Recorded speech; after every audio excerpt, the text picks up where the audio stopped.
Hey, so there was this fantastic quote that I read from Mark Burris recently, which said, "Embarrassment is a prerequisite to success."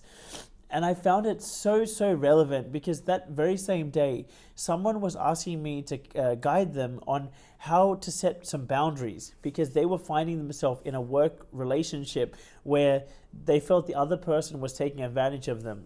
The person I was guiding was feeling like they were doing everything, like, they were always showing up on time, they were never canceling any meetings, like they were doing what they were supposed to do and holding up their end of the deal. But they were feeling like the counterpart was kind of being flaky on the meetings, getting them to do more work than kind of was agreed to. My friend found themselves being agreeable and wanting to say no and wanting to say, hey, this is not right. Like, I feel like the dynamic is not really fair, and I feel like, you're not really holding up your end of the bargain.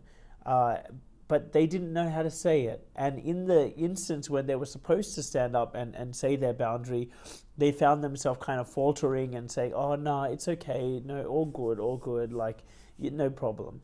But inside, they were feeling a little bit upset with themselves because they kind of felt like they were saying yes and being cool about a situation in which they really felt that they needed to actually stand up for themselves in. And what I'm going to give you in this video is a specific structure, literally line by line structure, which, to my clients sometimes, like whatever it takes, like to my clients sometimes I literally write a script for them to say, but I'm going to give you basically that structure right now in this video on how you can communicate a way to say no. In a respectful and in a diligent way, and in a way that you can be comfortable and happy with doing. Because I can tell you that, and I'm sure you can imagine, in life as you progress, if you do not know how to set boundaries, you will basically just keep getting held back in life because you're doing all this extra work all the time because you don't know how to say no and hold up your boundary. And in time, it can translate to you staying in situations longer than you need to. And as a result, being stuck in certain paradigms where your momentum gets slowed down and can stop because you kind of get stuck in this rut where you've put up with shit for too long and you don't know how to change it. So here's the structure, right? The setup, the scenario is, let's say someone's always flaky on a meeting. They don't come, or they come very late. And you feel like, you kind of hold up your end of the deal, you do all the prerequisite work for that meeting, but that person doesn't really do that. And that person, maybe they're unprepared, or you feel like they're just a pain to deal with. And that person could be your boss. So how do you deal with that situation? What you do is, like, the first step is seek first to understand. So you have to introduce the topic. So let's say step 0 is you say something to the effect of, hey, could we just pause for a minute? There's something that I'm a little bit unsettled with that I'd like to just address with you. Is that okay? And if you really want to be polite about it, you can even say that. You can ask for permission for buy-in into the conversation. Is that okay? Having said that, that's a luxury. There are some people that they're going to be so avoidant that you got to have a bit more of an aggressive approach, which I'll talk about in a second.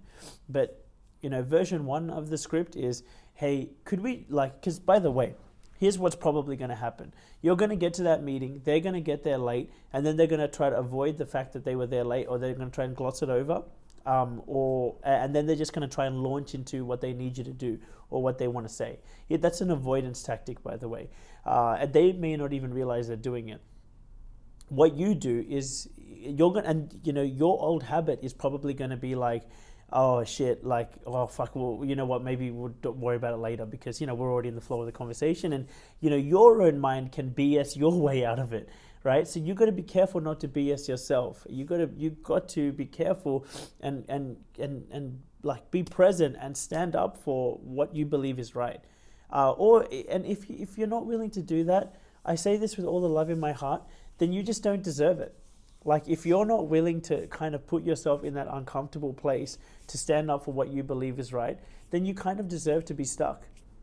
Like, how because it's hard. It's hard, and the people that actually did progress and did stand up and did say that boundary, they had to go through that hardship and potentially embarrassing themselves and putting themselves out of their comfort zone, and that's why they got to where they are.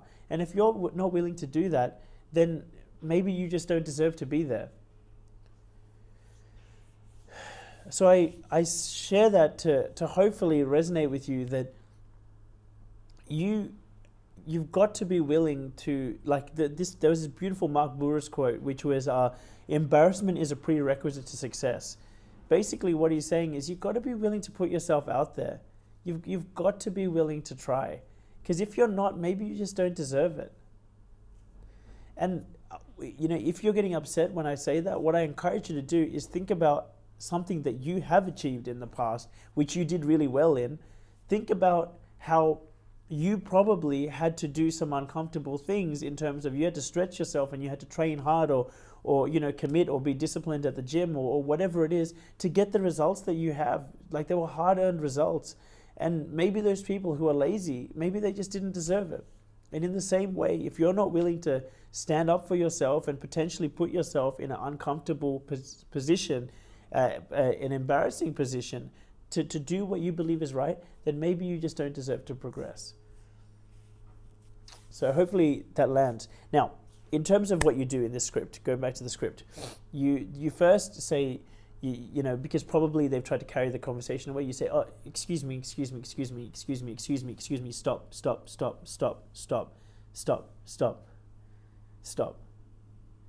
excuse me. I'd just like to pause for a second, right? And by the way, the reason I showed you that technique of, like, you just keep saying it until they stop, is because, like, that avoidance technique that they have, where they're trying to freaking talk, you have to be willing to stop that. You have to, like, sometimes you have to take it to that pitch. Like, usually 9 times out of 10, you can just say, excuse me, can we just pause for a minute? And they'll pause. But I want to equip you for, like, the worst case scenario, right? Sometimes they will just fucking plow through, and you've just got to be okay to say, excuse me, stop.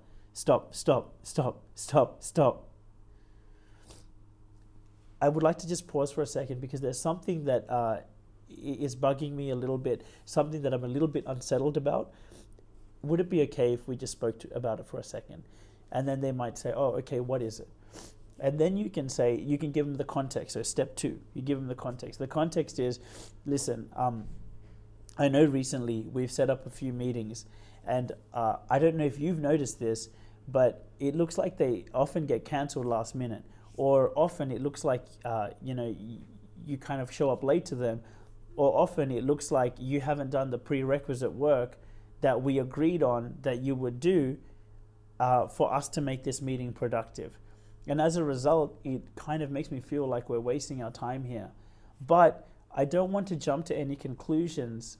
So I just wanted to share with you that that's been my experience. Having said that, I haven't heard your side of the story. I would really love to understand, have you been observing this yourself? And if so, what's been going on that's happening here, right? And you can get to a place where you're doing this in such a loving way, where you're genuinely trying to understand. You're sharing, hey man, like, this is how I'm feeling, but, like, I only have one side of the story. I'd love to hear yours. You can genuinely get to that place. But again, I must forewarn you, initially, a great mentor of mine said to me, Dim, you have to get your first 1,000 rejections. And I can guarantee you, the first time you try to set a boundary, and maybe the first 20 times, your jaw will be trembling, your voice will be trembling, your legs will be trembling, and you just got to do it anyway. You just got to, or you don't, and you can just stay stuck, right? But you got to be, like that quote, embarrassment is a prerequisite to success, because there's people out there who are willing to put themselves out there at the cost of, potentially being embarrassed, because they're trying to progress. We shouldn't be judging those people. Like, that's brave, man. And that's what we should aspire to do. Like, I had there's this YouTube channel called Yes Theory, and on that channel, they had this competition of climbing Kilimanjaro. And back 8 years ago, I tried to climb Kilimanjaro, and I fainted due to altitude sickness on the mountain, 900 meters short of the destination in altitude. And they were running this competition, and I put myself out there, man. And I was scared. I was embarrassed because I was like, man, what if I don't get it? What if I create this video and I put all my effort and all my heart, and I edit it and I make it beautiful, and I put all my effort and I put it on Instagram and I share it and I tag it and everyone sees it. By the way, over 6,500 people have seen it, including the Yes Theory people. And what if I do all that and people even message me saying good luck and I don't get it? Well, guess what? That's exactly what happened. I didn't get it. So we went to someone else. And you know what? I'm so proud of myself that I still put myself out there, even though like people could potentially judge me for it. And you know what you find on the other side? The people who matter don't mind. The people who matter give you daps for trying. You know? So the people who matter don't mind.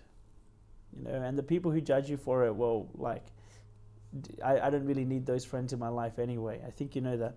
So to go back to the situation, you've got to be okay with the embarrassment, is what I'm saying. Because the people who recognize that you're trying to advance your life and stand up for the right thing are not going to judge you when your voice is trembling and stuff. They're going to give you daps because you freaking put yourself out of your comfort zone and you tried. So that's the mindset piece underneath it. That's why I keep going back to it. So, but going back to the structure, like you gotta you introduce it. You know, you go. I'd like. Can we pause for a second? There's something I'd like to talk about.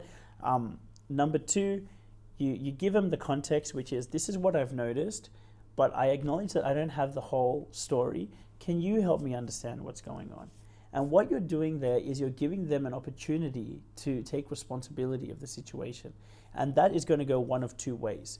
The first way is they're going to go, you know what, like, you don't understand, I got caught in traffic, I got this, I got that, I got kids, you know, like, they're going to give you all the excuses and they're going to keep avoiding it. That's option one, and we'll talk about what happens if that scenario happens. Option two is they're going to be like, you know what, man, like, I'm sorry, like, you know what, you're right. I dropped the ball there and I'm sorry. Yeah, and then they're going to say their bit, right? They're going to apologize and stuff.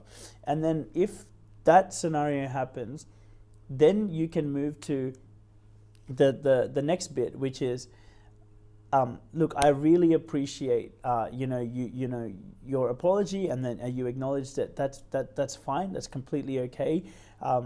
Can we, like, what I don't want to do is have things like this damage the trust and integrity that we have like amongst each other, right? Because, you know, a lot of people, when they talk about being on time, they talk about, oh, it's disrespectful to other people's time when you don't get there, right? Like, when I'm late, like, I realize it's disrespectful to their time because you're saying that my time is more important than theirs. I'm sure you've heard that. Having said that, in my coaching experience, the people who say that, they're still late anyway. They know all that shit, but they're still late anyway. That may be you, right? So why I share this is because I care, and I say, dude, what's more important? Like the respect thing. You might know it's disrespectful to be late, but at the end of the day, if you're still being late, then maybe it hasn't really connected with you. So it's good to acknowledge, like, recognize. Human beings are selfish creatures, have a selfish part to them anyway. They're selfish and they're selfless. So you've got to relate not just to the selfless part of your personality, which is, oh, bro, it's disrespectful to someone else. You've got to relate to the selfish part of your personality, which is that you're going to break the trust and their trust in you, their trust in your word, their trust in your character, their trust in your integrity when you are late. When you're late, what you're communicating to someone, like, for example, like, I'm assuming that you both agreed to be somewhere at 3 p.m., right? When you're late, you're communicating to them that, bro, you can't actually trust my word. What you're communicating is, bro, like, I know I said this, but I don't really mean what I say. But the cool thing is, when you say you're going to be somewhere and you're there at that time, people can sense, oh shit, this guy doesn't F around. Like, this guy does what he says he's going to do. And that also stretches out to other areas of life where it's like, hey, you know what? Like, he's a dependable dude. Like, when he says he's going to be there, he's there. So if he said that he's going to if he said he's going to be there for my wedding and he's going to be the carrier of the ring, or he's going to bring this thing for my wedding, or something more important, bro, I trust him. I know he's going to be there. That's one option. Or the other option is they're going to be like, bro, yeah, he says that, but he's always late. So like, I'm a bit worried he's probably going to be late for the wedding, or he's going to get some detail wrong. So what I want you to see there is that it's not just about respect. Respect is, of course, important. It's like really important. But what's also important is like their trust in you and the trust in the integrity of the relationship, especially if you're talking about confidential or sensitive stuff in that conversation. If you're talking about those things, you need to know that you can trust each other. And what better way to show that you can trust each other than to just do what you said you're going to do when you said you're going to do it. And if you can't do it, to keep in communication beforehand. So basically, to go back to step 4 of what we're talking about, again, step 1, introduce, like pre-frame the topic. Number 2, give the context. So number 1, it's just like, could we talk about something? It's been bothering me a little bit. Number 2, this is what I'm perceiving, and then like, you know, you're seeking to understand. Number 3 is their bit. See what they say. And then number 4 is, if they acknowledge the mistake, then you say, look, I really appreciate that you acknowledged it. What I'd like to do is just find a way that we can just restore, and it's important for you to say this, because when you say this, it's showing them that it was broken, and they need to know that, right? It's okay to make people feel uncomfortable in small, contained, controlled situations like this, because the uncomfort is what forces them to grow, and forces them to take responsibility, and forces them to recognize that there's something that they've been avoiding, right? And please, like, it's okay. Like, I'm talking about a very specific type of conversation where it's okay to give them the space to work it out for themselves. That's what you're really doing. You know, you might call it making them uncomfortable, but what you're doing is you're giving them space to sort it out. So you say something to the effect of like, listen, I would like to figure out a way that we can restore the respect and trust and integrity that we have in each other. What I'd like to do is, if you think you're going to keep being late to meetings, then I'm happy to schedule it for 4, but then I myself will know that I will come at 10 past 4. I can do that. Option 2 is like, you know, I can check with you. Would you like me to check with you, 24 hours before to see if you still want to do this meeting? You know, like you can offer them protocols to say, hey, listen, like I appreciate you acknowledged it. How can we make this work so that it's clean between us, right? And that person might say, you don't know, you know what? No, you're totally right, bro. I'm just gonna be on time. It's all good. You're right. I'm just gonna be on time. And then you can just trust them. And then if it happens again, then you can say, listen, this happened before. Can we go back to talking about protocols on what we can do? And if they're really not down to like talk about protocols, and they insist they're going to be on time and they keep making the mistake, then the next time you pull them up, you can say, listen, we've spoken about this a few times, and I'm going to be honest, like I'm not enjoying doing this, because I know that it feels like you cancel meetings a lot, and it's not been enjoyable for me. Maybe this is not going to work out. Maybe I can, give this to someone else to do. Maybe this is just not going to work out. And you've got to be willing to walk away. That's really what separates people who set boundaries. You've got to be willing to walk away. You've got to be willing to say, dude, you've got to be willing to show them that, like, you having a high standard in like whatever these business relationships or whatever, you got to be willing to stand up for your standard. Or you don't, and then you can stay with that level, right? But like, if you look at like any organization, right, I know I'm talking in a business context, but any high performance team or environment, they have high standards, no? And that's on you. It's up to you. What kind of environment do you want to be in? but like I would say, don't be preaching that you have all these big ass goals or you're going to do all these things, even to yourself, if your actions are not congruent with that. Like you wanna put your like the start of being in a high performance environment and being a high performance individual is having strong standards and upholding them. And I'm not saying doing moonshot standards straight away, but I think you get what I'm talking about. So to go back to this, like if they're like best case scenario, you bring it up, it's all good. You make a pretty little protocol between you guys maybe, and then cool, it's done. Best case scenario, and like I would say, good 7 out of 10 times is kind of what happens.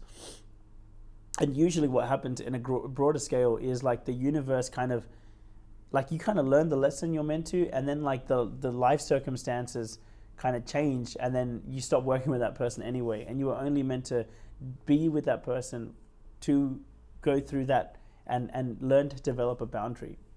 So yeah, best case scenario, they get it, protocol's made, y'all move on with your life. Option 1. Option 2, they're in denial, and then you got to be willing to like, you know, to bring it up a second time. And if they just stay in denial, you got to be willing to say, maybe it's better if someone else does this instead of me. You got to be willing to walk away. Now that was down one branch. The other branch of this scenario is you bring it up with them and they are just in denial and they're just making excuses and they don't want to take any responsibility. So if that happens, then you know, so basically you've tried to understand what they say and they're like, no, I don't agree with that. No, you don't understand, blah, blah. Then you can say, okay, well, look, no problem. I don't know if you can understand this, but the impact it has on me, because it's happened this time, and this time. The impact it has on me is like, it makes me struggle to trust your word and trust your, you know, like it makes me feel like you don't care. It makes me feel a bit disrespected. It makes me feel like I can't really trust you. And I feel like the long-term damage it can have is that it's going to make me not want to like work with you, to be honest. And that's why I bring it up, because I respect you. I want to keep it real with you. I want to work with you. And that's why I'd rather us sort this out right now than have it perpetuate. And I want to show you my respect by keeping it honest with you, that if it happens long term, it's going to make me kind of bitter and not want to work with you. And I don't want to feel that. I don't want it to get to that level. And so basically what you've given them there is like a second stage honest appeal to say, hey man, like, can you take some responsibility here? And if they are just not ready to receive that, then you know, okay, cool, no problem. But like, you know, for you, then you can say, no problem. Look, I appreciate that you made time to chat about it. I'm happy to move on with what we have to talk about today. Right, that's option 1. Or you say, like, no problem, I appreciate you don't want to talk about it, but if that's the case, I don't particularly want to continue this engagement, and I will seek a different way. I might talk to my boss or whatever and find a different project for me to work on, right? So like I offer you those two options because in one situation, you for whatever reason really may feel like you cannot disconnect from that engagement. And if that's the case, then you can say, cool, happy to move on. But then you move on, but you kind of know what they're like now, and you know that they're not willing to grow or change. And then you can kind of adjust your expectations around that. If you truly are stuck working with them, you can adjust your expectations. But at least then you feel like you've stood up for yourself. And the likely long-term thing that's going to happen then is you're going to move on to a different workplace anyway. So I really hope you found this video resourceful. The most important, takeaways I suggest you to have here are, number 1, recognize that you got to be okay with the potential embarrassment. And if I can just, I didn't know if I was going to add this part to the video, but I'm just going to tell you some real stuff for just a second. Most people who see me now, especially new people in my life, have no idea how many lifetimes I've lived in the lead up to here. I have cycled through so many different paradigms of the world. And here's what I mean by that. that where I feel like I started was I was working in this phone shop in the West, and they were like laundering drug money through this phone shop, right? And there was fights, like proper gang fights around, like people getting knifed. That was happening. There was just like there was guns in that situation. Me and my someone close to me, we ended up getting extorted by someone. Like I went through that stuff. And then when I was and I had to be willing to stand up for what I believed was right. And that's what helped me get out of that situation and move on, because I had higher standards than running like operating like that. As I progressed through there, when I was in the army, man, I saw like legit racism. I met some of the best people in my whole life there, but I also met some of the worst. Like there were people who joked about like wife beating and stuff like that. There was just some incredibly low vibration stuff, and I held true to my boundaries and what I believed was right, and I was willing to put myself in the uncomfortable position of just going, you know what, like I don't want to participate in this. I don't really think that that's funny. Even when my superiors were being racist, right? Like these, to be honest, I've never told these stories because like I don't want to. Like it's about an organization and I don't want to like talk bad about it.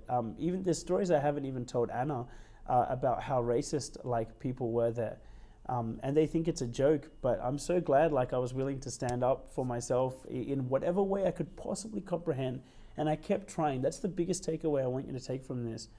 Be okay with the fact that it might be embarrassing, but don't stop trying. Because if I had stopped trying and I had given in, I would still be there. I cycled through that to being in incredibly toxic work environments, which I look back now and I'm like, whoa, that was like record-breakingly toxic, and I didn't have any context to know different. And I cycled through that all the way until I started. I found New South Wales Health. That's when things started to change for me. This is back when I was contracting, and then I found PwC, and I'm like, wow, this is beautiful, And then I progressed from there to have my own company. Now, I say all that to say this. As you see me now is so far from where I started. And what got me here was that I was willing to put myself in that uncomfortable position and stand up for what I believed was right, even if people judged me for it. And you know where those people are? Those people who judged me for it, and they commented and they said, oh, Dim, I've never seen you act like that before. Or, oh, Dim, this or that or whatever. They're still back there. And you've never heard of them, and you never will, because they're stuck in that old paradigm until they grow. So don't worry. All the winners all the winners have growth mindsets. All the winners will recognize that what you're doing is stretching yourself and putting yourself in a place of uncomfort because you're trying to do the right thing. And all the winners will recognize that. And the more you do it, the more you will be a winner, and the more you will be around winners. So I really hope you found this video resourceful. It's nice to make another video after a little while away. I'll see you in the next one.